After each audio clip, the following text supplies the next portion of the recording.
see you then. Thanks, Juan. Now with an official name and a new look, the community and city officials gathered in celebration of a Torrance icon's 100th birthday. Shannon Murphy has the story. The rehabilitation project on what is commonly referred to as the Torrance Bridge is complete. And perhaps more importantly, it now has an official new name. It's a Pacific Electric Railway El Prado Bridge. Is an icon. It's the biggest icon we have in the city, and it was so important to get it back and restore it. And it took a long time, a lot of work, many people, as they said today, but it was something that just had to be done. The naming of the bridge wasn't an easy task for such an important icon. The name was difficult to come up with, and a lot of people have difference of opinion how we should have named it, and some people thought it should be Torrance Bridge and so forth, but this is a true compromise, and I think it made a lot of people happy to name it this, and so here we are.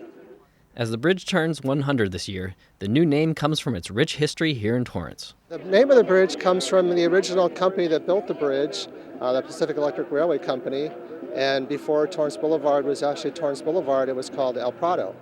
With its new name intact, the Torrance community gathered at Torrance Center South for the naming and celebration of all the work that's been done to it. The rehabilitation was not an easy task, as it had to meet strict guidelines for historical preservation. Our involvement was focusing on making sure that the work was consistent with a set of federal standards called the Secretary of the Interior Standards for Rehabilitation. And really our concern was to make sure that the character of the bridge was preserved while addressing areas that needed work, like the cracks and spalls, and removing the vines that were trapping moisture against the bridge and causing further deterioration.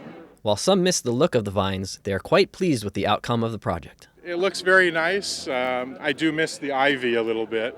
It kind of gave it that homey feel, but it looks very clean and functional. Ironically, removing the ivy not only exposed the most damage that needed to be repaired, but it also allowed it to return to its original look. Removing them also allowed us to clean the bridge and remove many layers of graffiti and paint that had been added. So what we get to see now is really a clean bridge with its original concrete surface showing, which is the way that Irving Gill intended it to be seen.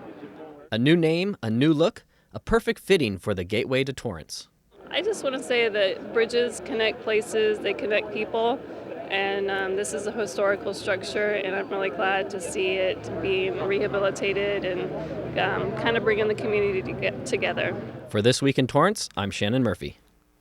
Thanks, Shannon. It took nearly a year and a half from conception to completion for the project, and as the 100th birthday of the bridge is celebrated, officials are confident the work will be good for at least another 100 years. Well, that's going to do it for us on This Week in Torrance.